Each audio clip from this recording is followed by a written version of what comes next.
মানুষ খুদাই দিগিনি উদয় হবে গো জনমে হবে সমুদয়। কুষ্টিয়ার লালন শাহের মাজারে ভক্ত দর্শনার্থীদের ভিড় থাকবে না এ যেন কল্পনাও করতে পারেন না কেউ। কিন্তু এবার দেখা গেল সেই দৃশ্যই। দর্শনার্থী নেই ভক্তদের সেই জমজমাট সমাগম। সকাল থেকেই মাজার প্রাঙ্গণে নেমে এসেছে এক অদ্ভুত শুনশান নীরবতা। চারপাশে কেবলই সতর্ক অবস্থানে মোতায়েন রয়েছে পুলিশ সদস্যরা।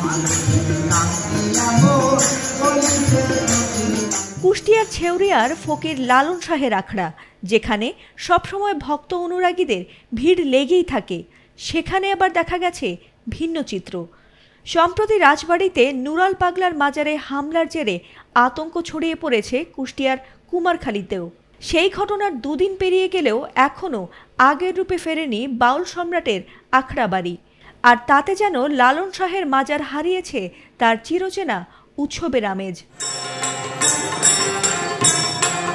লালন শাহের আখড়ায় তাই বাড়ানো হয়েছে নজিরবিহীন নিরাপত্তা। আতঙ্কে ভক্তরা মুখ ফিরিয়ে নিয়েছেন আখড়া বাড়ি থেকে। তবে মাজারের ভেতরে সীমিত সংখ্যক ভক্তরা গান বাজনার আসর প্রস্তুত করলেও সবার চোখে মুখে অস্বস্তি আর নীরব প্রতিবাদের ছাপ। এক ভক্তের ভাষায়, লালন আমাদের ঐতিহ্য, তার মাজারকে রক্ষা করা আমাদের দায়িত্ব। কোনো ধর্মের মানুষকে গালাগাল নয়, বরং শ্রদ্ধা ও সহনশীলতা ছড়ানো উচিত। আর সেখানকার খাদেমরা বলছেন, এরকম ঘটনায় সাধু সন্ন্যাসীদের মনোবল দুর্বল হয়ে পড়ে আর তাতে এদেশের সংস্কৃতি ক্ষতিগ্রস্ত হবে। তাই এসব ঘটনায় সরকারের উচিত কঠোর পদক্ষেপ নেওয়া। এদিকে প্রশাসনের কর্মকর্তারা জানিয়েছেন, সাম্প্রতিক সময়ে বিচ্ছিন্ন কিছু ঘটনার কারণে পূর্ব সতর্কতা হিসেবে বাড়ানো হয়েছে নিরাপত্তা। আইন শৃঙ্খলা বাহিনী ও স্থানীয়দের সম্পৃক্ত করে সচেতনতার ব্যবস্থা নেওয়া হয়েছে, যেন আর কোনোভাবে ধর্মীয় অনুভূতিতে আঘাত কিংবা অরাজকতার কোনো ঘটনা না ঘটে। পরিস্থিতি পর্যবেক্ষণ করে প্রয়োজনে এ বাহিনী প্রত্যাহার করা হবে।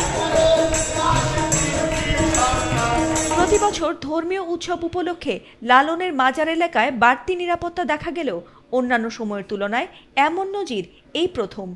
ভক্তদের ভিড়হীন লালন শাহের আখড়ায় তাই আজ কেবলই শূন্যতা, আতঙ্ক আর অপেক্ষা যে আবারও শিগগিরই গান বাজনা, কীর্তন আর আধ্যাত্মিক সুরে ভরে উঠবে এই চিরচেনা প্রাঙ্গণ।